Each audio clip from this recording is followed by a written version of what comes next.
Hello everyone, आकार IAS के YouTube channel पे आप सभी का स्वागत है। तो इस लेक्चर में हम लोग द हिंदू का एडिटोरियल एनालिसिस करेंगे। हम देखेंगे कि जो अलग अलग एग्जाम्स होते हैं जैसे यूपीएससी हो गया या फिर आपका स्टेट पब्लिक सर्विस कमीशन के एग्ज़ाम्स हो गए, तो उनके प्रीलिम्स एंड उनके मेंस के पॉइंट ऑफ व्यू से हम एडिटोरियल्स को कैसे पढ़ सकते हैं, क्या रेलेवेंट चीज़ें होती हैं उनमें और किस पॉइंट ऑफ व्यू से सिलेबस के हिसाब से हमें एडिटोरियल्स पढ़ने चाहिए।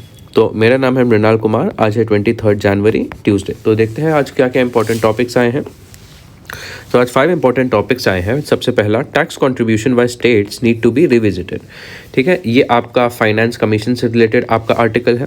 उसके बाद fired up and plugged in, ये आपका इन्वायरमेंट और रिन्यूएबल एनर्जी से आपका टॉपिक रिलेटेड है। Idea of one nation one election is against federalism, ये आपका पॉलिटी वाला टॉपिक है जो अभी का डिबेट चल रही है इसके ऊपर। उसके बाद है why was FCRA registration of several NGOs cancelled. ठीक है, उसके बाद है equal access to benefits for all schedule caste, ये आपका सब कैटेगराइजेशन वाले टॉपिक पे एडिटोरियल है। तो चलिए इनको एक एक करके देखते हैं क्या इनमें बात करी गई है। तो चलिए स्टार्ट करते हैं हम अपना एडिटोरियल एनालिसिस। सबसे पहला है tax contribution by states need to be revisited. तो अगर इसकी रेलेवेंस की बात करूं, देखिए यहाँ पे प्रीलिम्स के लिए इसका काफ़ी ज़्यादा हाई रेलेवेंस है, क्योंकि यहाँ पे फाइनेंस कमीशन की बात हो रही है और ये आपकी एक कॉन्स्टिट्यूशनल बॉडी होती है। तो फाइनेंस कमीशन क्या होता है, इसका कॉम्पोजिशन क्या होता है, अपॉइंटमेंट क्या होते हैं, मोर इम्पॉर्टेंटली इसके फंक्शंस क्या होते हैं। ठीक है, फंक्शंस क्या होते हैं और इसका कहाँ कहाँ पे रोल होता है। ठीक है, तो ये सारी चीज़ें आपको फाइनेंस कमीशन के बारे में पढ़नी है। एंड क्योंकि यहाँ पे टैक्सेशन की बात हो रही है तो ऑब्वियसली ये पूरा आपका टॉपिक इम्पॉर्टेंट हो जाता है, जो कि आपका फिस्कल पॉलिसी के अंडर में आता है। तो टैक्सेशन से रिलेटेड आपको काफ़ी सारी चीज़ें पता होनी चाहिए कि कितने तरीके के टैक्स होते हैं, बजट क्या होता है, आजकल टैक्स को लेके क्या न्यूज़ चल रही है। और अगर मेंस की अगर बात करें तो ये आर्टिकल आपका मेंस के पॉइंट ऑफ व्यू से भी इम्पॉर्टेंट है, क्योंकि ये आपका GS2 में आ जाता है। आपके फिस्कल फेडरलिज्म के पॉइंट ऑफ व्यू से आ जाता है, क्योंकि टैक्स का डेवोल्यूशन होता है जिसमें फाइनेंस कमीशन का इंपॉर्टेंट रोल होता है। और सेंटर और स्टेट के बीच में फाइनेंसेस को लेके क्या क्या इश्यूज आते हैं उसके पॉइंट ऑफ व्यू से आपको जानना इंपॉर्टेंट है। और ये आपका GS3 में आपका इकोनॉमी के पॉइंट ऑफ व्यू से भी इम्पॉर्टेंट है, क्योंकि उन फिस्कल पॉलिसीज़ का, फाइनेंस कमीशन की पॉलिसीज़ का और जिस तरीके से टैक्स डिवॉल्व होता है उनका इकोनॉमी पे क्या इम्पैक्ट होता है, इस पॉइंट ऑफ व्यू से आपको ये GS3 में आप इसको इंक्लूड कर सकते हैं। तो चलिए इसमें देखते हैं क्या क्या चीज़ें कही गई हैं। तो उसके सबसे पहली चीज़ है आपका, देखिए, the finance commission's important job is to recommend a distribution formula specifying each state share in part of the union tax revenue assign to states. कि देखिए, जो फाइनेंस कमीशन होता है, ये बॉडी का क्या काम होता है कि जानते हैं हम जितने भी टैक्सेस होते हैं, ठीक है, टैक्सेस जो है आपके जाते हैं सेंट्रल गवर्नमेंट के पास। ठीक है, और तो सेंट्रल गवर्नमेंट के पास जब टैक्सेस जाते हैं तब कुछ हिस्सा आपका सेंट्रल गवर्नमेंट के पास जाता है और कुछ हिस्सा उसका डिवाइड होकर स्टेट गवर्नमेंट के पास जाता है। ठीक है, तो स्टेट गवर्नमेंट्स के पास कितना फाइनेंसेस सेंटर उन्हें प्रोवाइड करेगा, ठीक है, किस बेसिस पे प्रोवाइड करेगा, और उससे रिलेटेड जितने भी डिटेल्स होते हैं ये बॉडी डिसाइड करती है। तो इस बॉडी का ये काम होता है। Such distribution formulas have few weighted determinants। ठीक है, तो यहाँ पे उसके बाद थोड़ा historical context में बात करी है। Since the first finance commission, some states have been arguing that their contribution to union tax revenue has been higher than others and therefore they rightfully have higher share in the union tax revenue। तो पहले finance commission से देखिए ये वाला argument किया जाता है कि कुछ स्टेट गवर्नमेंट होती है, स्टेट गवर्नमेंट इकोनॉमिकली बाकी स्टेट्स के मुकाबले एडवांस्ड हो सकती है, ज़्यादा और डेवलप्ड हो सकता है। तो जो स्टेट गवर्नमेंट या जो स्टेट ज़्यादा डेवलप्ड होगा उस स्टेट में ज़्यादा इकोनॉमिक एक्टिविटी होगी, तो उस वाले स्टेट से ज़्यादा टैक्स कलेक्शन होगा। ठीक है, टैक्स कलेक्शन होगा, कलेक्ट होने के बाद जाएगा सेंट्रल गवर्नमेंट में, और सेंट्रल गवर्नमेंट के बाद फाइनेंस कमीशन सजेस्ट करेगा इस स्टेट को कुछ अमाउंट ऑफ दिस टैक्स मिलना चाहिए। तो कुछ स्टेट्स का ये मानना है कि जितना वो सेंट्रल गवर्नमेंट के टैक्स रेवेन्यू में उनका स्टेट कंट्रीब्यूट कर रहा है उस हिसाब से उन्हें रिटर्न नहीं मिल पा रहा है। सेंट्रल गवर्नमेंट उनको उनसे पैसे तो टैक्स तो ज़्यादा ले रहा है लेकिन उन्हें रिटर्न में ज़्यादा कुछ दे नहीं रहा है। In the first 8 finance commission tax contribution with very little wait was a determinant in contribution formula. तो ये वाला जो कॉन्सेप्ट है कि स्टेट गवर्नमेंट कितना ज़्यादा टैक्स जनरेट कर रहा है, ये शुरुआत में एक फैक्टर हुआ करता था आपके 8 फाइनेंस कमीशंस में, ठीक है। लेकिन 10th फाइनेंस कमीशन से ये वाला जो टैक्स कंट्रीब्यूशन वाला जो फैक्टर हुआ करता था कि स्टेट कितना टैक्स कंट्रीब्यूट कर रहा है, ये वाला फैक्टर ड्रॉप कर दिया जाता था। पहले ये होता था कोई भी स्टेट अगर ज़्यादा टैक्स कंट्रीब्यूट कर रहा है तो उसे ज़्यादा फाइनेंस भी देगी फिर स्टेट, एक टाइप से इनाम के तौर पे कि अगर आप अच्छा, इंसेंटिव के तौर पे कि अगर आप अच्छा परफॉर्म कर रहे हैं तो आपको टैक्स भी ज़्यादा मिलेगा, आपको सेंट्रल गवर्नमेंट और ज़्यादा फाइनेंसेस देगा। लेकिन 10th फाइनेंस कमीशन से ये वाला फैक्टर हटा दिया गया था। तो यहाँ पे हम क्या बात कर रहे हैं, here we argue that tax contributed by each state is a good measure of its efficiency and the GST regime creates an opportunity for its inclusion in the distribution formula। तो कहीं ना कहीं अब हमारे कंट्री में tax regime जो है काफ़ी हद तक बदल गया है जीएसटी के आने से, और जो स्टेट ज़्यादा से ज़्यादा टैक्स कंट्रीब्यूट कर रहा है कहीं ना कहीं दिखा रहा है वहाँ पे डेवलपमेंटल और इकोनॉमिक एक्टिविटीज़ भी ज़्यादा हो रही हैं। तो ये वाला फैक्टर क्यों इंपॉर्टेंट हो जाता है इंक्लूड करना, इसके बारे में हम बात करेंगे। तो यहाँ पे आता है equity, efficiency and shifting dynamics and tax revenue transfers, ठीक है। तो सबसे पहले देखते हैं कि क्या इंपॉर्टेंट फंक्शंस होते हैं फाइनेंस कमीशन के।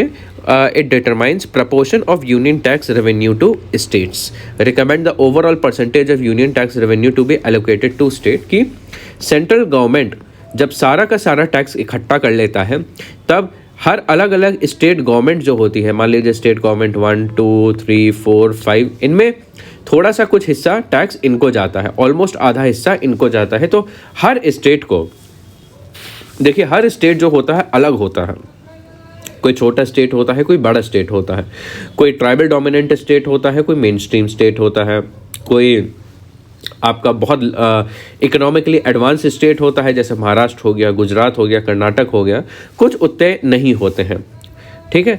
तो फाइनेंस कमीशन डिसाइड करता है किस स्टेट को कितना परसेंटेज ऑफ रेवेन्यू मिलेगा, कितना सारा रेवेन्यू इसको एलोकेट होना चाहिए, मिलना चाहिए, ये डिसाइड करता है फाइनेंस कमीशन। और share for each state, recommend the specific share with the allocated. तो स्टेट्स को पहली बार टोटल कितना जाना चाहिए और हर स्टेट को इंडिविजुअली उसमें से कितना मिलना चाहिए, ठीक है। तो ये होता है आपका काम फाइनेंस कमीशन का। तो किस बेसिस पे फाइनेंस कमीशन डिसाइड करता है कि कितना मिलना चाहिए और हर स्टेट को कितना मिलना चाहिए, तो ये आपके इक्विटी और एफिशिएंसी के बेस प्रिंसिपल्स पे निर्धारित होता है। तो इक्विटी की अगर बात करें, इक्विटी मतलब इक्वालिटी, एक टाइप से हर किसी को इक्वल लेवल प्लेइंग फील्ड पे लाना। कोई अगर ख़राब परफॉर्म कर रहा है तो उसे थोड़ा ज़्यादा हेल्प करना, उसे थोड़ा और एलोकेशन देना। कोई अगर अच्छा परफॉर्म कर रहा है तो उसे उतनी मदद की ज़रूरत नहीं है तो इसलिए उसको कम एलोकेट करना, ताकि आगे चल के इससे सभी लोग एक समान स्तर पे आ सकें। Revenue scarce and high expenditure states receive larger share. की जो स्टेट जिनके पास ज़्यादा टैक्स जनरेट नहीं हो पाता है, या वो वाले स्टेट्स जिनका थोड़ा खर्चा ज़्यादा होता है, एक्सपेंडिचर ज़्यादा होता है, उन्हें ज़्यादा रेवेन्यू मिलता, उन्हें ज़्यादा एलोकेशन होता है। Prioritising addressing physical disparities and ensuring basic financial sustainability across state. दूसरा देखिए क्राइटेरिया क्या है कि एक फाइनेंशियल सस्टेनेबिलिटी बना के रखना कि स्टेट जो है ज़्यादा से ज़्यादा कर्ज में ना जाए, ठीक है। और जो स्टेट्स आपस में अलग अलग स्टेट्स के बीच में जो असमानता है, डिस्पैरिटी है, फाइनेंशियल डिस्पैरिटी है, उसको कम करना। Traditionally given more weight in the traditional distribution formula. तो जो इक्विटी फैक्टर है इसको लगभग 75% वेटेज मिलता है। और एफिशिएंसी वाले फैक्टर्स क्या क्या होते हैं? Efficient in revenue collection and spending. देखिए एफिशिएंसी का फैक्टर क्या होता है? जो स्टेट टैक्स ज़्यादा अच्छे से कलेक्ट कर रहा हो और ज़्यादा अच्छे से स्पेंड कर रहा हो।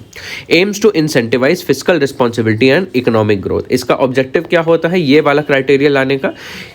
कोई भी स्टेट अगर अच्छा फाइनेंशियल मैनेजमेंट कर रहा होगा तो इसके अंतर्गत, इस फैक्टर के अंतर्गत उसे ज़्यादा एलोकेशन मिल सकता है। और ये जो है 2000 के बाद ये वाला जो फैक्टर है ज़्यादा पॉपुलैरिटी गेन कर रहा है। ठीक है, अब देखिए इंडिकेटर्स क्या होते हैं। उस सबसे पहला होता है इनकम टैक्स। टैक्स कलेक्शन होता है assigned low weight due to difficulties in tracking origin of income. तो क्या क्या फैक्टर्स होते हैं फिर वो देखते हैं। टैक्स कलेक्शन होता है, पॉपुलेशन होता है, जो आपका एक पॉपुलेशन जो होता है डोमिनेंट इंडिकेटर होता है। ज़्यादा पॉपुलेशन मतलब सरकार जो है ज़्यादा खर्च कर रही है पॉपुलेशन के वेलफेयर के ऊपर, तो अगर किसी स्टेट की पॉपुलेशन ज़्यादा है तो उसे ज़्यादा एलोकेशन मिलता है। एक्साइज ड्यूटीज़ की अगर बात करें, कंजम्पशन की बात करते हैं तो not use because of lack of reliable consumption data. Consumption के बेसिस पे टैक्स एलोकेट नहीं किया जाता है। पॉपुलेशन और other expenditure needs 100% weightage until 2000, और 2000 ये आपका 2000 तक था। उसके बाद शिफ्ट क्या हुआ कि टैक्सेस के लिए इनकम टैक्स और एक्साइज ड्यूटी के लिए एक सिंगल फॉर्मूला क्रिएट किया गया।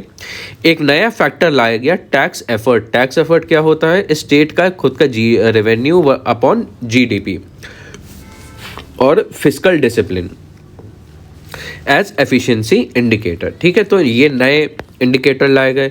उसके बाद आया एक डेमोग्राफिक परफॉर्मेंस का आया, जो कि आपका 15th फाइनेंस कमीशन में आया था। इसका वेटेज कितना है? 12.5%।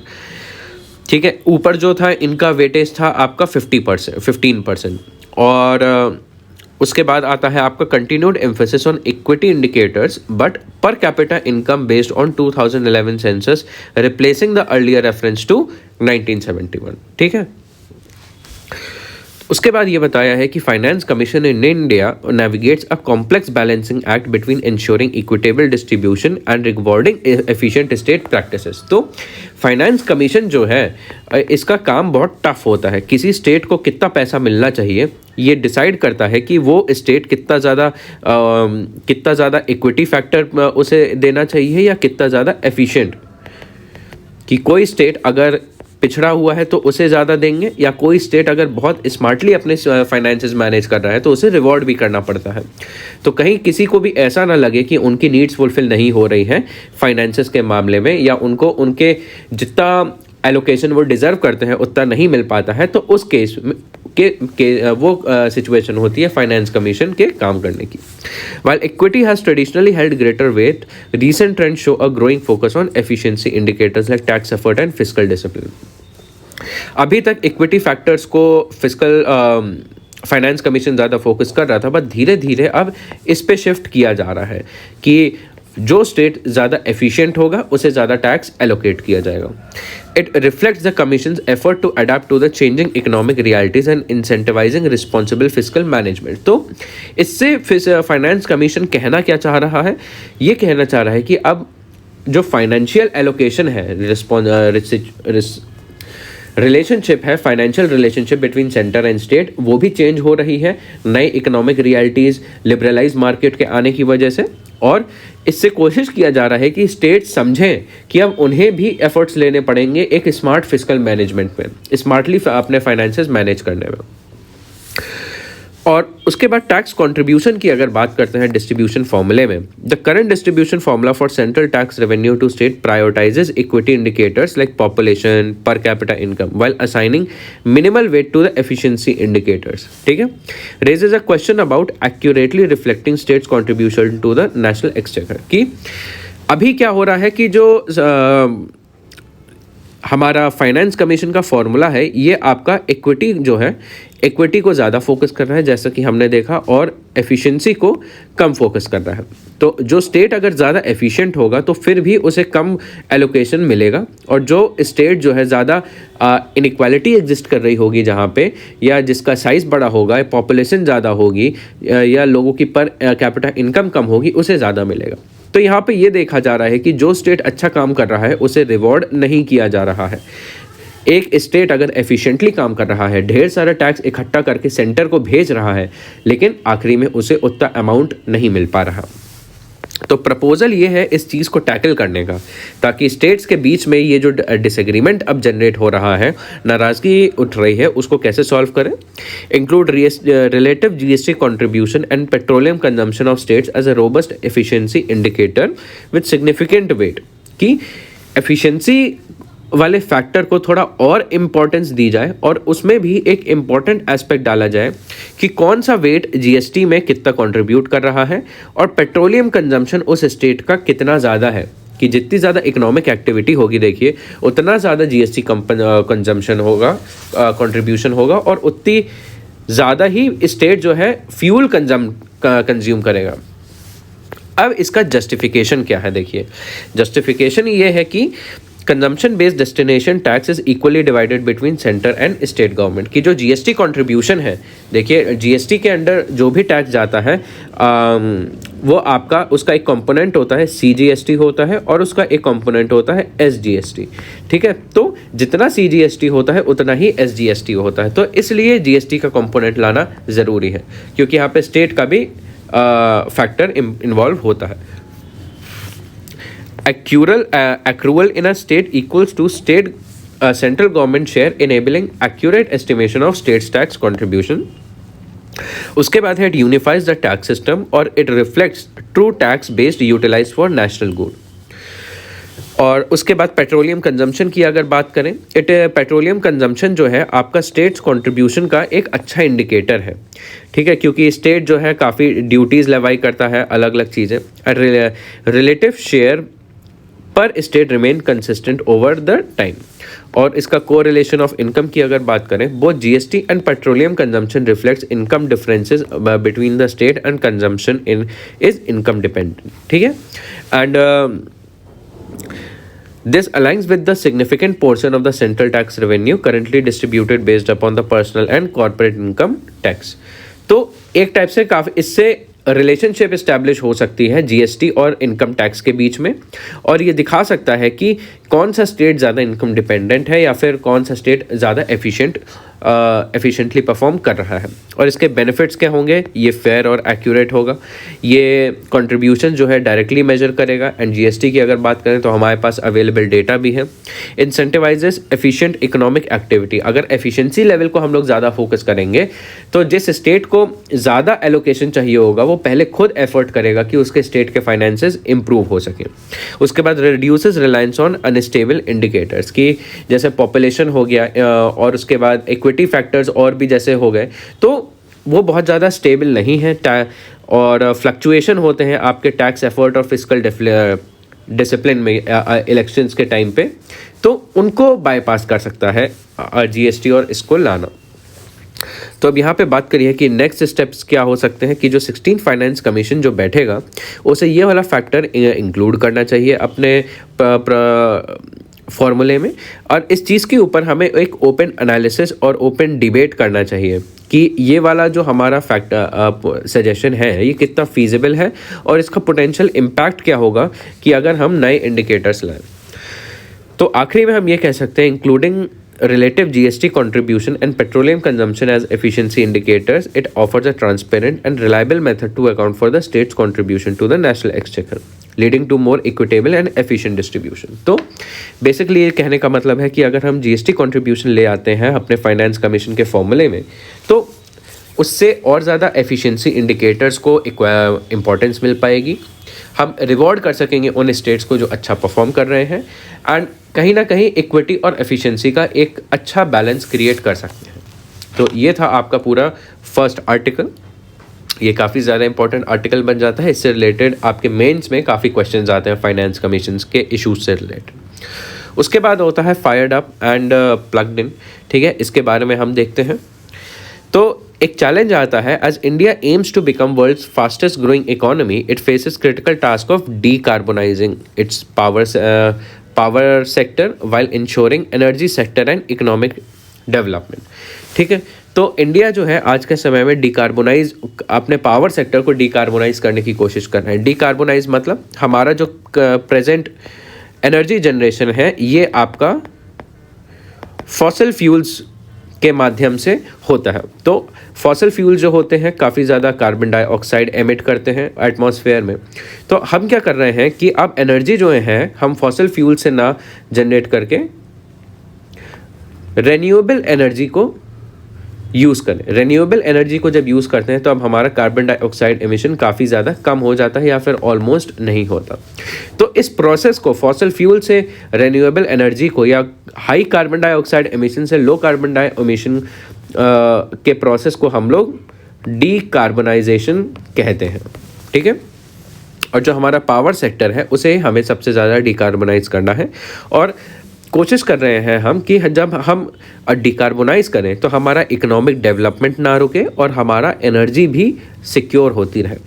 ठीक है, तो ये वाला जो बैलेंस है कि हमारा ट्रेडिशनल एनर्जी इंफ्रास्ट्रक्चर हम उसको चेंज करने की कोशिश कर रहे हैं, अगर सही से नहीं हुआ तो इससे हमारी इकोनॉमिक एक्टिविटी रुक सकती है, प्रोडक्शन रुक सकता है, जॉब लॉसेज हो सकते हैं।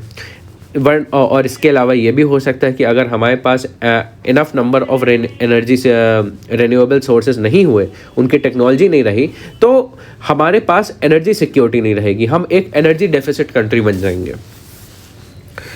और ये इम्पॉर्टेंट क्यों है कि अभी COP28 आया है जहाँ पे बात हुई है टू फेस डाउन अनअबेटेड कोल। तो करंट स्टेट की सबसे पहली बात करें कि इंडिया में अभी भी कोल जो है काफ़ी ज़्यादा इम्पॉर्टेंट है। हम क्लाइमेट के बारे में काफ़ी सारी बातें करते हैं, इनिशिएटिव्स लेते हैं, बट कोल हमारा अभी भी बैकबोन है। हम अपने कंट्री में ऑलमोस्ट 100 गीगावाट जो है पावर रोज़ जनरेट करते हैं।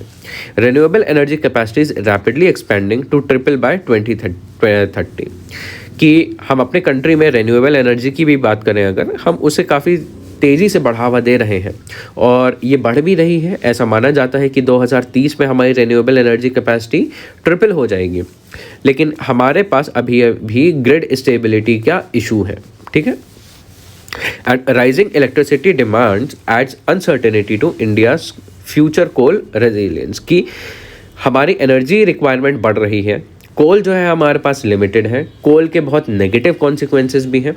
हमारे पास रिन्यूएबल एनर्जी काफ़ी तेज़ स्पीड से एक्सपैंड हो रही है, बट अभी उस लेवल पे नहीं पहुंची है कि कोल को रिप्लेस कर दें। तो हम आगे चल के कितना ज़्यादा कोल पे डिपेंड हो सकते हैं, ये सारी चीज़ें ये आर्टिकल डिस्कस करता है। तो हम डीकार्बोनाइजेशन के लिए क्या क्या स्टेप्स ले सकते हैं। ठीक है, तो ये काफ़ी अच्छे पॉइंट्स हैं जो आपके GS3 के इन्वायरमेंट में काम आ सकते हैं। सबसे पहली बात, हमें जो अपने कोल प्लांट्स हैं उन्हें ऑप्टिमाइज़ करना पड़ेगा कि reduce unplanned outages and improve availability during the peak demand. कि जो बिजली चली जाती है बीच बीच में बिना प्लान किए, और जो पीक डिमांड होती है जैसे समर मंथ्स में पीक डिमांड होती है, उसे सबसे पहले मीट करना है। हमें चाहिए कि एनर्जी सिक्योरिटी बनी रहे, कहीं भी पावर आउटेज ना हो।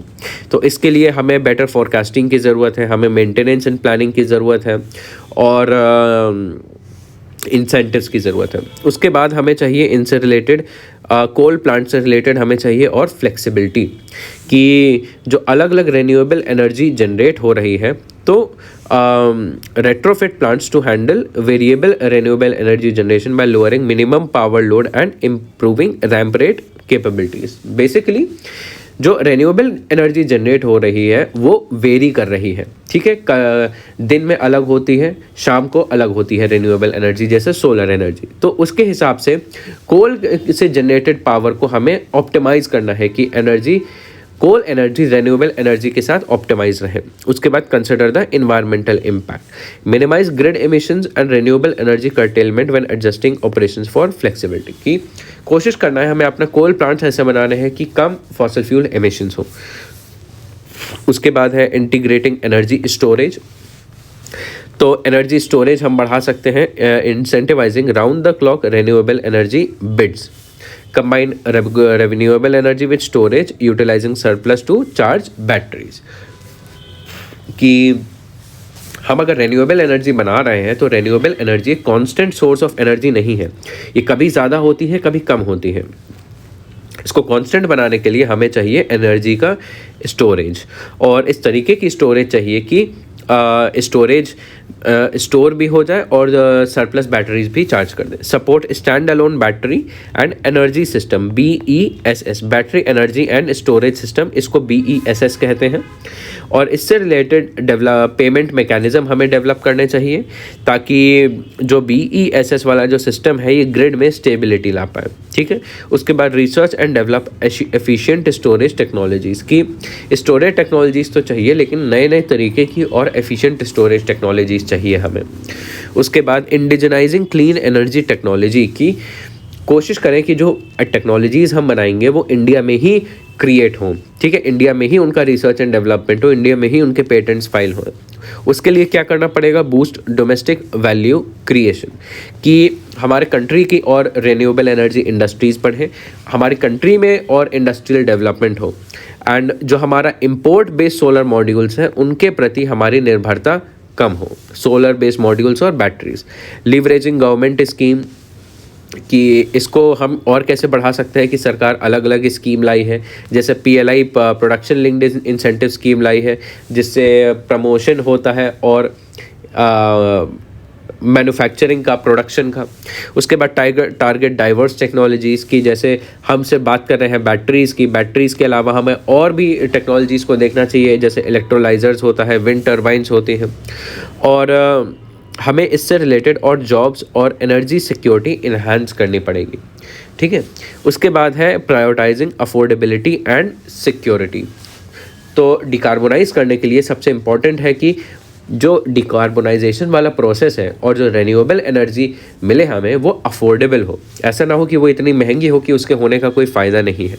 हमें एक ट्रांसपेरेंट कॉस्ट बेनिफिट एनालिसिस करना पड़ेगा based upon the long term economic cost on conventional against the benefit of accelerated decarbonisation. Cost benefit analysis हमें देखना पड़ेगा कि अगर हम बहुत जल्दी से डिकार्बोनाइजेशन करेंगे तो उसके क्या एडवांटेजेस और डिसएडवांटेज होंगे इन कंपैरिजन कि अगर हम उतने ही समय तक कन्वेंशनल एनर्जी को यूज़ करें। उसके बाद है ensure affordable electricity for all. ठीक है, अफोर्डेबिलिटी वाली बात भी आ जाती है कि डिकार्बोनाइजेशन वाला जो प्रोसेस होना चाहिए इंक्लूसिव होना चाहिए। ऐसा नहीं होना चाहिए कि जो गरीब लोग हैं ये उस चीज़ को नहीं रियलाइज़ कर पा रहे हैं। मेंटेन एनर्जी सिक्योरिटी, और जो डिकार्बोनाइजेशन वाला प्रोसेस है ऐसा नहीं होना चाहिए इससे हमारी कार्बन एमिशंस तो कम हो जाए लेकिन ओवरऑल जो हमारा इंस्टॉल्ड कैपेसिटी है वो कम हो जाए, या लोगों की जो इलेक्ट्रिसिटी की सप्लाई है, पावर की सप्लाई है, वही कम हो जाए। तो आखिरी में देखिए यहाँ पे बोला है India successful decarbonisation journey hinges on effective implementation of these 4 की स्टेप्स। तो हम इन 4 स्टेप्स को कितने अच्छे से इम्प्लीमेंट करते हैं ग्राउंड पे, हमारा डिकार्बोनाइजेशन का पूरा प्रोसेस इस पे डिपेंड करेगा। Optimizing existing assets, embracing renewable technology, energy storage, self reliance in clean energy, prioritizing affordability, security will pave the way for sustainable and prosperous future. Balancing act requires transparent decision making. तो आगे हम क्या कर सकते हैं? Way forward में हम transparent decision making कर सकते हैं, इनोवेटिव सॉल्यूशंस ला सकते हैं और बैलेंस कर सकते हैं commitment to climate and economic development. तो ये वाला आर्टिकल आपका बेसिकली मेंस ओरिएंटेड आर्टिकल था। ठीक है, मेंस ओरिएंटेड बेसिकली GS3 में था कि फॉसिल फ्यूल्स है रिन्यूएबल एनर्जी ट्रांजिशन और दूसरी चीज़ डिकार्बोनाइजेशन। इसके क्या क्या इश्यूज हो सकते हैं एंड क्या क्या इससे रिलेटेड सॉल्यूशंस हो सकते हैं, सजेशन हो सकते हैं एंड क्या इसका वे फॉरवर्ड हो सकता है, ये सारी चीज़ें हमने इस आर्टिकल में डिस्कस करी। तो चलिए हम आगे तीसरे आर्टिकल पे बढ़ते हैं। The idea of one nation one election is against federalism. तो ये वाला जो आपका आर्टिकल है ये आपका काफ़ी ज़्यादा रेलेवेंट है एग्जाम के लिए। अगर प्री की बात करें तो प्री में यहाँ पे आपका इलेक्शन कमीशन वाला एस्पेक्ट आएगा, तो आपको इलेक्शन कमीशन के बारे में पढ़ना है, इसका कॉम्पोजिशन क्या है, कॉन्स्टिट्यूशनल आर्टिकल्स क्या है, इनकी क्या पावर्स हैं। ठीक है, उसके अलावा आपको आर्टिकल्स पढ़ने होंगे दैट क्रिएट अ फेडरलिज्म और आपका फेडरलिज्म से रिलेटेड जो भी आर्टिकल्स हैं आपको वो पढ़ने पड़ेंगे। उसके अलावा अगर मेंस की अगर बात करें तो इलेक्शन रिफॉर्म्स की जब बात करते हैं तब हम ये इस वन नेशन वन इलेक्शन की बात करते हैं, एंड ये आपका GS2 पॉलिटी के अंडर में आता है। तो देखिए यहाँ पे क्या बोला है, इन सितंबर 2023, देखिए 2023 सितंबर में केंद्र सरकार ने एक हाई लेवल कमेटी बिठाई on one nation one election. एक कमेटी बिठाई जो देखेगा कि वन नेशन वन इलेक्शन का जो आइडिया है वो कितना फीजिबल है। और इनका प्रेसिडेंट कौन है इस कमेटी के, चेयरमैन कौन है, आपके फॉर्मर प्रेसिडेंट रामनाथ कोविंद। और अभी ये न्यूज़ में क्यों आया, देखिए क्योंकि अभी ये जो कमेटी थी इसने लोगों से अब ओपन में पब्लिक व्यूज़ मांगे हैं और जो एमिनेंट ज्यूरिस्ट हैं इनका ओपिनियन मांगा है। तो अभी तक ये इस कमेटी ने कुछ आपस में डिस्कशन किए, अब ये कमेटी पब्लिक में जा रही है ये बोलने की बताइए पब्लिक कि आपका इसके बारे में क्या कहना है। ये इसलिए है ताकि इसमें पब्लिक पॉलिसी मेकिंग में पब्लिक का भी पार्टिसिपेशन हो सके और पब्लिक की जो एक्चुअल डिमांड्स हैं उसके बेसिस पे एक पॉलिसी फीजिबल है कि नहीं उसको स्टडी कर सके। Though there is no definite timeline for committee to submit its recommendation, the timing of this exercise coincides with the lead up of the general election. It raises pertinent doubts. तो एक और चीज़ है, देखिए यहाँ पे author कह रहे हैं कि वैसे तो इस टाइमलाइन इस कमेटी को कोई डेडलाइन नहीं दी गई थी कि इस समय तक कोई इनकी रिपोर्ट आ जानी चाहिए, लेकिन ये सारी चीज़ें देखिए अब इलेक्शन आने वाले हैं इसके पास में आ रही है तो इससे संबंधित कुछ सवाल उठ सकते हैं।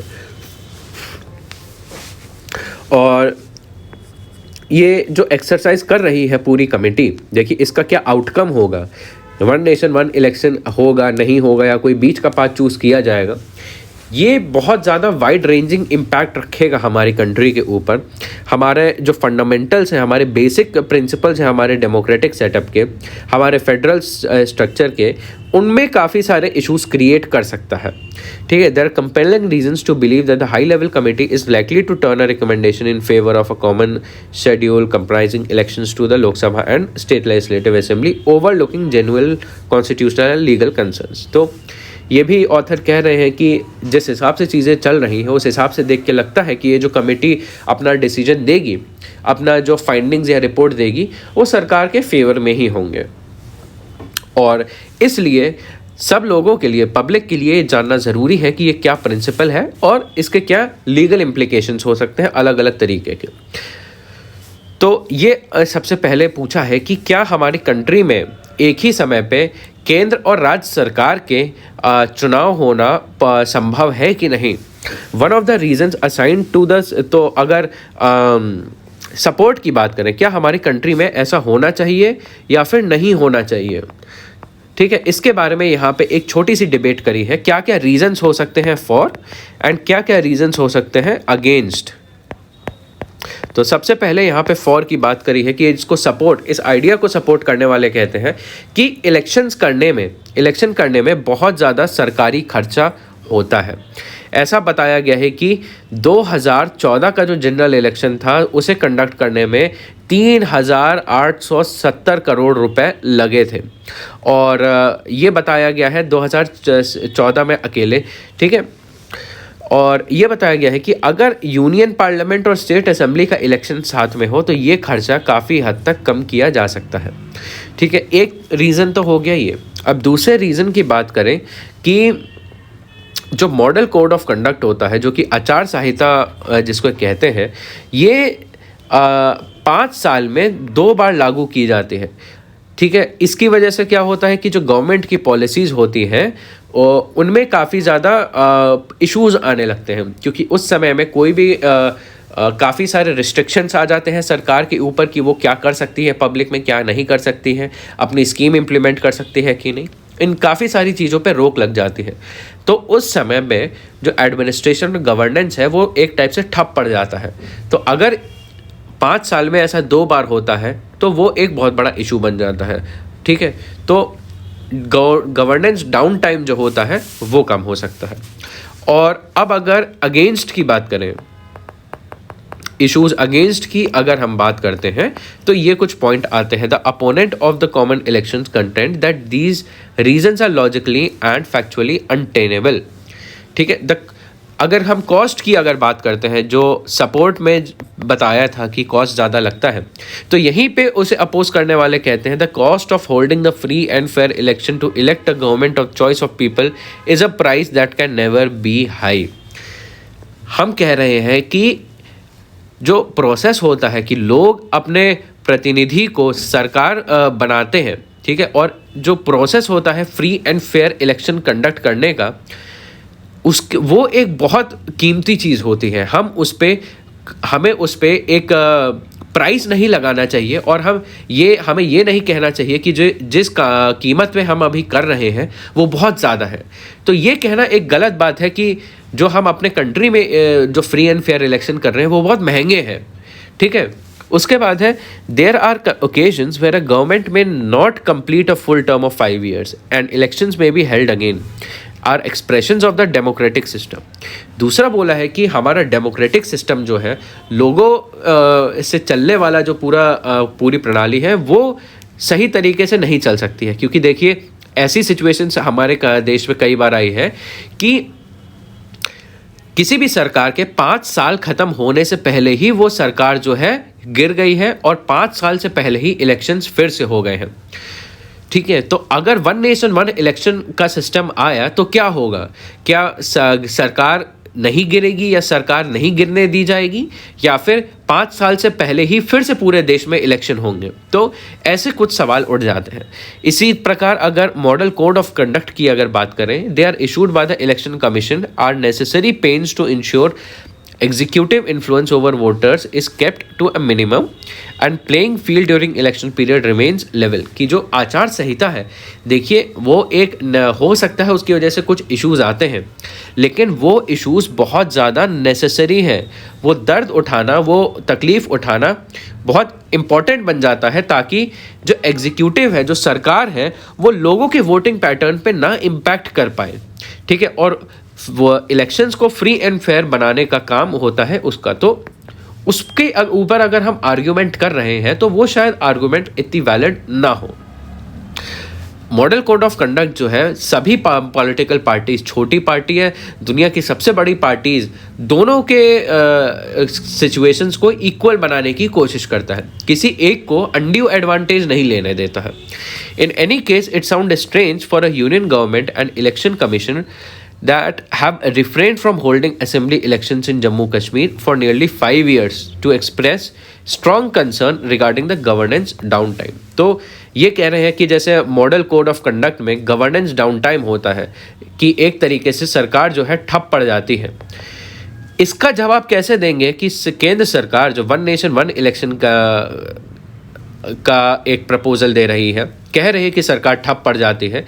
जम्मू कश्मीर में अभी तक इलेक्शन कमीशन और यूनियन गवर्नमेंट ने अभी तक वहाँ के असेंबली इलेक्शंस नहीं कंडक्ट करवाए, वो भी 5 साल से।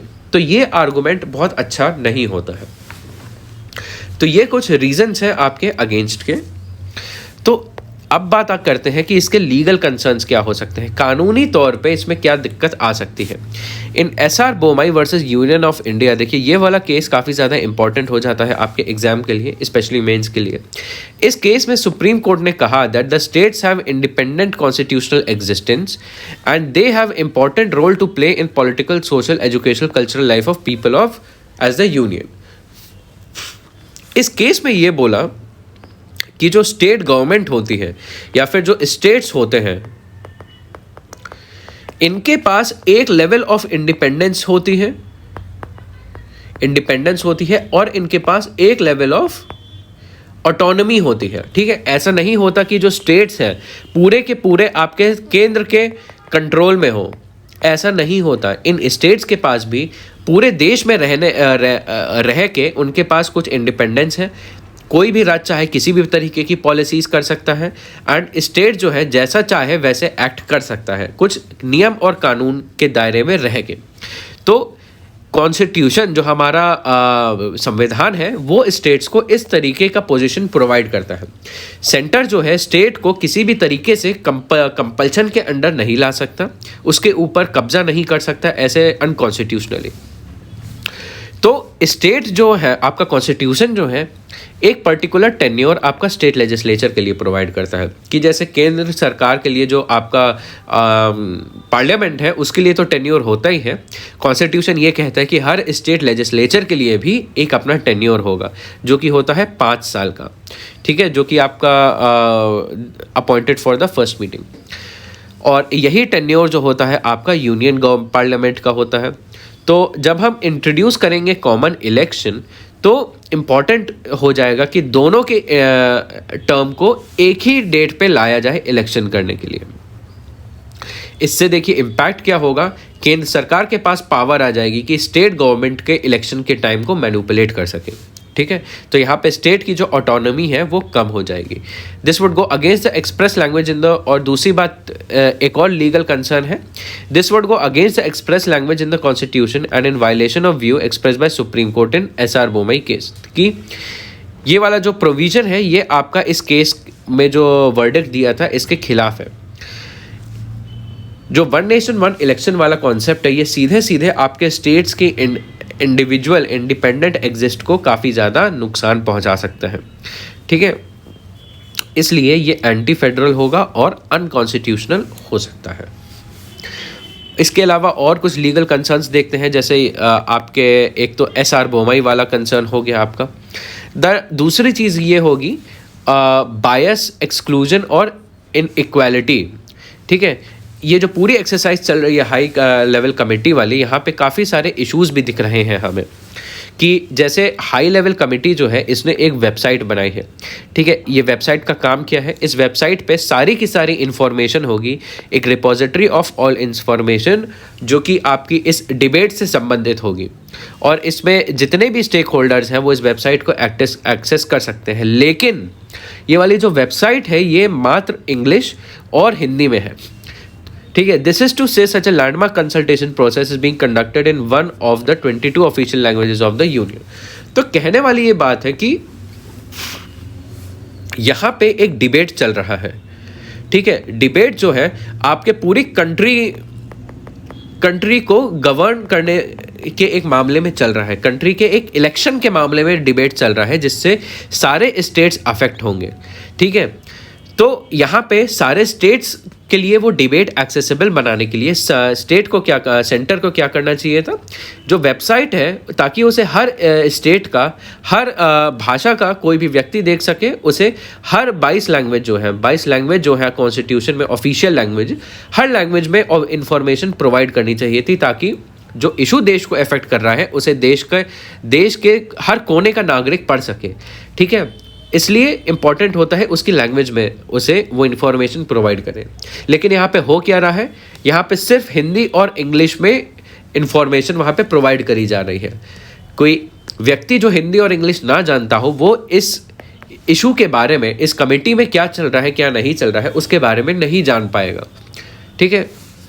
There is a question that goes to the root of the independence of the election commission, a constitutional body endowed with autonomy। तो यहाँ पे एक और इशू आता है, लीगल कंसर्न आता है आपका इलेक्शन कमीशन से संबंधित कि देखिए जो इशू चल रहा है इलेक्शन में रिफॉर्म लाने का, इलेक्शन के पूरे नेचर में रिफॉर्म लाने का, वहाँ पे अलग से एक हाई लेवल कमेटी बिठाई जा रही है उसके लिए। और यहाँ पे इलेक्शन कमीशन खुद जो बॉडी सारा का सारा इलेक्शन कंडक्ट करती है, अलग अलग प्रोसीजर में इन्वॉल्व होती है, पूरे गवर्नेंस में इन्वॉल्व होती है, उसको यहाँ पे बिल्कुल भी इन्वॉल्व नहीं किया जा रहा,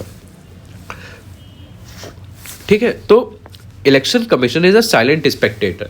यही इसी तरीके से जैसे डिमोनेटाइजेशन किया गया था उस समय रिजर्व बैंक ऑफ इंडिया से कोई इंफॉर्मेशन नहीं मांगी गई थी, रिजर्व बैंक ऑफ इंडिया की इंफॉर्मेशन में भी नहीं था कि डिमोनेटाइजेशन होने वाला है, और ऐसा हो गया था। तो ये इसके कुछ लीगल इश्यूज हैं। और उसके बाद पूछा है कि हमारे कंट्री में क्या 1 नेशन 1 इलेक्शन रुक सकते हैं। तो देखिए यूनाइटेड किंगडम के अगर बात करें तो वहाँ पे पार्लियामेंट जो है सुप्रीम है, लेकिन इंडिया में कॉन्स्टिट्यूशनल आर्किटेक्चर में कॉन्स्टिट्यूशन सुप्रीम है, ठीक है। और हमारे कॉन्स्टिट्यूशन जैसे वहाँ पे पार्लियामेंट सुप्रीम है, यहाँ पे जो कोर्ट्स होते हैं, जुडिशियल कोर्ट होते हैं, उन्हें ज़्यादा पावर प्रोवाइड करता है पार्लियामेंट से, और कोर्ट्स के पास पावर होती है जुडिशियल रिव्यू की, कि जब भी एग्जीक्यूटिव एक्शन जो है एक बाउंड्री को क्रॉस करते हैं, तुरंत उनका जुडिशियल रिव्यू होता है। जो कोर्ट होता है देखता है कि ये संवैधानिक चीज़ हो रही है या नहीं, लोगों के राइट्स इम्पैक्ट हो रहे हैं या नहीं, और अगर ये संवैधानिक नहीं होता है तो वो तुरंत नल एंड वॉइड हो जाता है, अनकॉन्स्टिट्यूशनल नल एंड वॉइड हो जाता है। तो देखिए अब यहाँ पे बैकग्राउंड क्रिएट हो गया है, कहना चाह रहे हैं कि stage is set for a constitutional showdown in a not too distant future, कि स्टेज सेट हो गई है कि अब यहाँ पे आगे चल के जुडिशरी और एग्जीक्यूटिव का आमना सामना होने वाला है। और यहाँ पे एक सवाल उठेगा स्पेशली सुप्रीम कोर्ट की, यहाँ पे सुप्रीम कोर्ट भी पॉलिटिकल मैटर्स में हो सकता है कि इन्वॉल्व हो। ठीक है, तो ये है आपका पूरा debate about one nation and one election. तो इस चीज़ के बारे में अभी आगे चल के हो सकता है और न्यूज़ आए, जब हाई लेवल कमेटी की बैठक की जो रिपोर्ट आए, ये कमेटी बताएगी फाइंड आउट करके कि क्या हमारे कंट्री में ऐसा हो सकता है, और अगर हो सकता है तो कैसे हो सकता है, नहीं हो सकता है तो उसके क्या रीजंस है, या फिर क्या तीसरा ऑप्शन हो सकता है। ठीक है, तो ये हो गया आपका तीसरा आर्टिकल। चलिए बढ़ते हैं आपके चौथे के ऊपर। Y was FCRA registration for several NGOs cancelled. ठीक है, तो यहाँ पे अगर रेलेवेंस की बात करें तो रेलेवेंस में अगर प्रीलिम्स की बात करें तो प्रीलिम्स में कि हमारे कंट्री में FCRA क्या है, फॉरेन कंट्रीब्यूशन रेगुलेशन एक्ट, ये क्या है, इससे रिलेटेड क्या प्रोविजंस है, ठीक है, ये आपको जानना ज़रूरी है। एंड अगर मेंस की अगर बात करें तो मेंस में आपका ये GS2 आपका सोशल जस्टिस एंड गवर्नेंस के अंडर में आता है, क्योंकि यहाँ पे आपके NGOs and other non state actors, आपके नॉन स्टेट एक्टर्स, उसमें जैसे आपके NGOs आते हैं, SHGs आते हैं, ये सब हो गए, और अलग अलग सिविल सोसाइटी बॉडीज़ आती हैं। तो इनके गवर्नेंस, तो NGOs जो होते हैं, SHGs होते हैं, तो इनके गवर्नेंस के ऊपर काफ़ी सारे आपके सवाल आते हैं, तो आपको ये जानने की ज़रूरत है। ठीक है, तो चलिए देखते हैं कि इस आर्टिकल में क्या बताया जा रहा है। तो अब हमारे कंट्री में एक कानून है जिसका नाम है FCRA, फुल फॉर्म है foreign contribution regulation act of 2010। ठीक है, इस एक्ट के अंतर्गत अभी रिसेंटली 2 NGOs, आपका CPR centre for political research और वर्ल्ड विजन इंडिया जो है, इनका कैंसल फॉरेन कंट्रीब्यूशन लेने का जो लाइसेंस होता है उसको रद्द कर दिया गया है। तो ये आपकी एक न्यूज़ बन जाती है। तो ये पूरा जो प्रोसेस है कौन मॉनिटर करता है? सबसे पहली बात है FCRA से संबंधित NGOs और FCRA से संबंधित जो भी मैटर्स होते हैं वो ministry of home affairs implement करता है, मॉनिटर करता है, और FCRA जो है इसे इम्प्लीमेंट करता है, इसे लागू करता है। और आपके 2020 और 21 में इस जो FCRA वाला जो कानून है इसमें कुछ बदलाव आते हैं, और इसमें NGOs को, हज़ारों NGOs को इसके अंडर में फिर से रजिस्टर करना होता है। लेकिन आपके 2020 में अमेंडमेंट आता है, लेकिन उस समय कोविड पैंडेमिक चल रहा होता है, तो उस जो रजिस्ट्रेशन वाली जो डेट होती है वो थोड़ा आगे बढ़ा दी जाती है। एंड इनको काफ़ी रजिस्ट्रेशन करने के लिए काफ़ी रिलीफ दिया जाता है कि अभी नहीं हो पाया, ठीक है, डेट एक्सटेंड कर दी, आगे कर दीजिए। काफ़ी सारे NGOs नहीं कर पाए, डेट एक्सटेंड कर दी और आगे कर दे। तो करते करते 2020 से हम लोग अब 2024 में पहुंच चुके हैं। अब यहाँ पे एक लेटेस्ट डेट अपडेट हुई है मार्च 31, 2024 की। तो इसलिए ये आपका न्यूज़ में आर्टिकल आ जाता है। तो FCRA तो इसका ऑब्जेक्टिव क्या होता है, इसका एम क्या होता है इस पूरे एक्ट का? Regulate the foreign donation to ensure such funds do not adversely affect the country's internal security. तो ये पूरा जो एक्ट है, देखिए इसका काम ये होता है कि कोई भी NGO किसी बाहरी ऑर्गेनाइजेशन से या किसी विदेशी ऑर्गेनाइजेशन से, समूह से पैसा ना ले। ठीक है, बेसिकली क्या किस पर्पस के लिए उन एनजीओज के पास पैसा आ रहा है विदेश से, क्यों आ रहा है, कहाँ से आ रहा है, कितना आ रहा है, ये सारी चीज़ें ये एक्ट निर्धारित करता है। क्यों करता है? ताकि एनजीओज के माध्यम से जो बाहरी ताकतें हैं वो हमारी कंट्री में इश्यूज ना क्रिएट कर सके उनको फंड करके।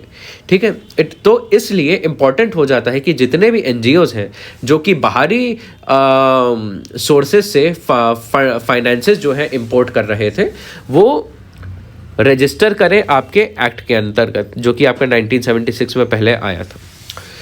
तो अब इसके बारे में थोड़ा एवोल्यूशन की बात होती है कि ये आगे कैसे बढ़ा एक्ट आपका। ये सबसे पहले 1976 में आया था, उसके बाद इसको चेंज करके नया कानून लाया गया था 2010 में, और इसमें 2020 में चेंजेस किए गए थे, अमेंडमेंट।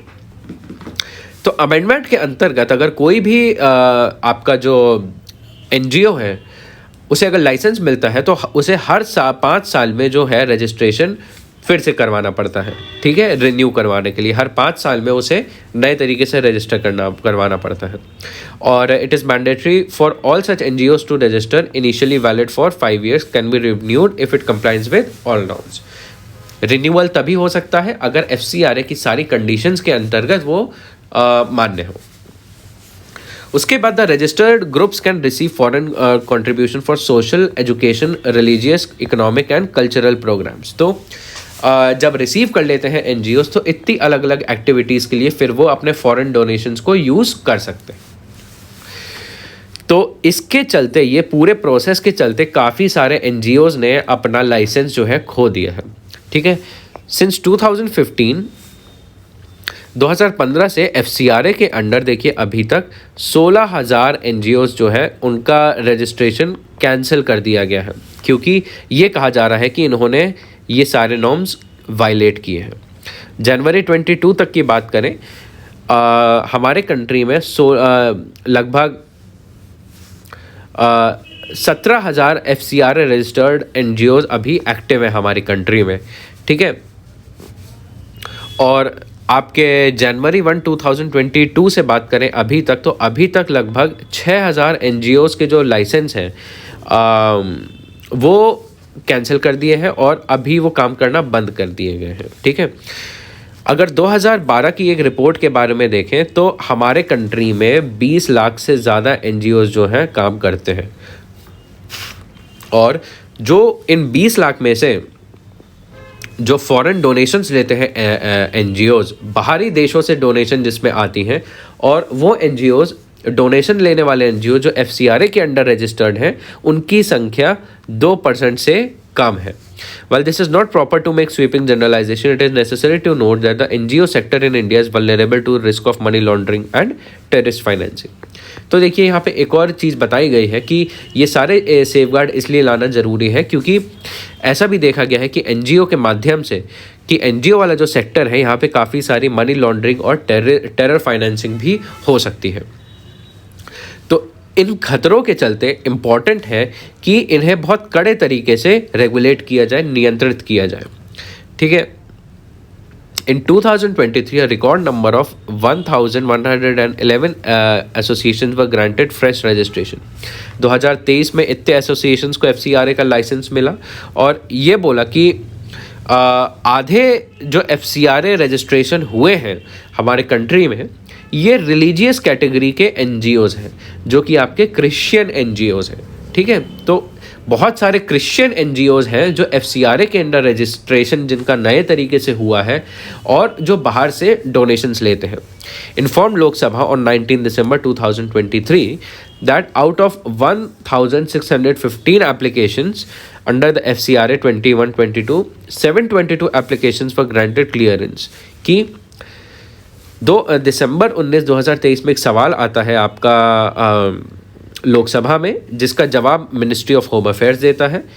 ये जवाब देता है कि 2021 से 2022 में इतनी नई एप्लीकेशंस आती हैं और उसमें से इतने को ही अप्रूवल मिलता है। ठीक है, अब ये वाली बात आती है कि ये वाली जो ऑर्गेनाइजेशन है CPI and world vision India, इनका रजिस्ट्रेशन जो है कैंसिल क्यों कर दिया गया। तो तो सीपीआर से संबंधित ये बताया गया कि ये जो अपने फंड फॉरेन डोनेशंस हैं इसको डाइवर्ट कर रहे हैं और हमारी कंट्री में जो प्रोटेस्ट और legal battle against developmental projects चल रहे हैं उन्हें फंड कर रहे हैं। ये जो एनजीओ है CPR, centre for policy research, ये दूसरी जो सरकार जो डेवलप कर रही है, डेवलपमेंट प्रोजेक्ट्स ला रही है, उनके खिलाफ जो लीगल बैटल्स होते हैं, कोर्ट केस होते हैं और जो आपके धरने प्रदर्शन होते हैं, उनको पैसा दे रहा है ये ऑर्गेनाइजेशन। कि रिसेंटली ये जो सीपीआर है, सेंटर फॉर पॉलिसी रिसर्च, ये आपकी एयर पोल्यूशन पे अभी रिसेंट एक रिपोर्ट लाया, overview on the commission for air quality management act 2021। यहाँ पे पॉलिसी ने चैलेंज किया for the new government etcetera the current affairs programme for foreign funds is prohibited under section 3 of FCR. तो यहाँ पे कुछ सरकार ने अपने ऑब्जेक्शन जताए।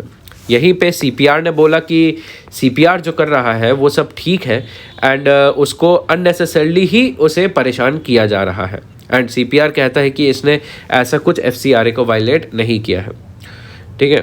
और जो वर्ल्ड विजन इंडिया है, ये हमारे कंट्री में सबसे highest amount of foreign donation earn करता है।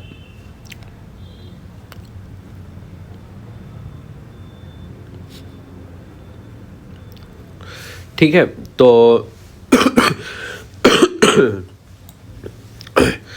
उसके बाद है open on equal access to benefits for all एससीज। तो ये वाला आर्टिकल है आपका सब कैटेगराइजेशन ऑफ एससीज के ऊपर एंड ये आपका सोशल जस्टिस और डेवलपमेंटल पॉलिसीज़ के अंडर में आप इसको पढ़ सकते हैं। तो एक बार देखते हैं कि अभी तक क्या हुआ है कि यूनियन गवर्नमेंट ने एक हाई लेवल कमेटी बैठाई है, ठीक है, कि to evaluate and work out a method for equitable distribution of benefits scheme initiative for most backward community among the over 1200 SCs across the country being crowded out by relatively forward dominant ones। तो basically कहने का मतलब ये है कि अभी केंद्र सरकार ने एक कमेटी बैठाई है इस चीज़ को देखने के लिए कि हमारी कंट्री में जितने भी एससी की कम्युनिटीज़ हैं उनमें जो सबसे निचली कम्युनिटीज़ हैं इनको हम और बेनिफिट्स कैसे प्रोवाइड कर सकें, ठीक है। वो इसलिए क्योंकि जो बेनिफिट्स प्रोवाइड कर रहे हैं एससी कम्युनिटी को, वो कम्युनिटी की कुछ समुदाय जो हैं उनको ज़्यादा बेनिफिट कर रहा है और जो बाकी कम्युनिटीज़ हैं उनको बेनिफिट कम कर रहा है। तो इन्हें और बेनिफिट कैसे कराया जा सके, ये चीज़।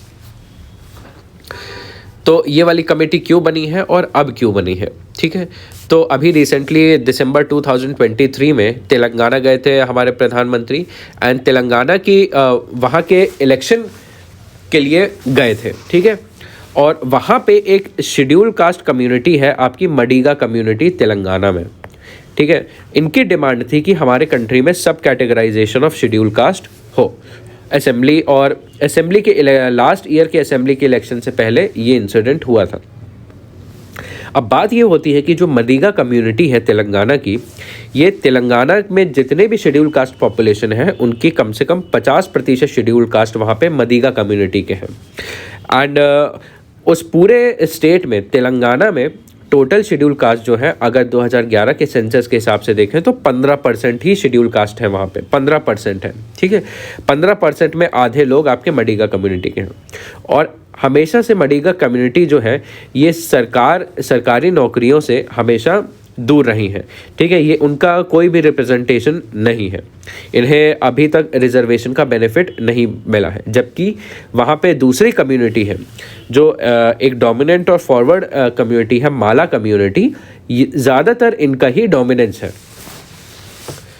तो मडिगा कम्युनिटी की तरीके से ही बाकी स्टेट्स में बाकी जो एससी कम्युनिटीज़ है, ऐसा देखा जाता है कि कुछ शेड्यूल कास्ट की जो कम्युनिटीज़ हैं उन्हें बेनिफिट मिल गया है, लेकिन काफ़ी सारी कम्युनिटीज़ जो हैं पीछे छूटी जा रही हैं, वो बेनिफिट नहीं ले पा रही हैं, ठीक है। कमीशन और इसी तरीके से इस इशू को एड्रेस करने के लिए बाकी स्टेट्स में भी कमीशंस बैठाए गए हैं और इन स्टेट्स में रिजर्वेशन लॉज को लाने की ज़रूरत के ऊपर क्वेश्चंस रेस किए गए हैं।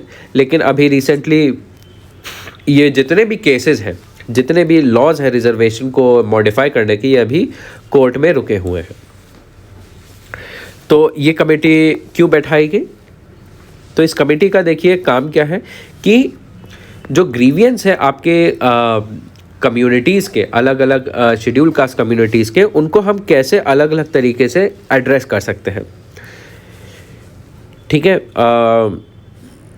PM's promise to the Madiga community that scope is larger than just one community in one state। तो ये देखा गया है कि मदिगा कम्युनिटी जो है वहाँ पे ये इशू फेस कर ही रही है, लेकिन ऐसा भी देखा गया है कि पूरे देश में बाकी SC की कम्युनिटीज़ भी देखी जा रही है।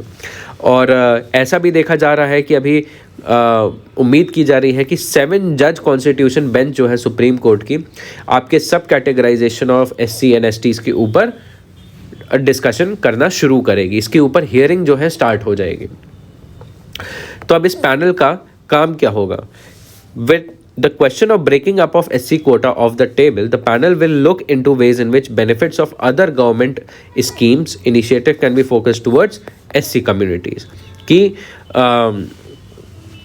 जो SC कोटा है उसमें उनको शेयर देने के अलावा ये कमेटी देखेगी कि इन कम्युनिटीज़ को हम और कैसे बेनिफिट प्रोवाइड्स कर सकते हैं, कि उनके लिए स्पेशल इनिशिएटिव डिज़ाइन कैसे कर सकते हैं, एंड उनके जो डिस्ट्रीब्यूशन ऑफ बेनिफिट्स हैं उनको और अच्छे से कैसे प्रोवाइड कर सकते हैं।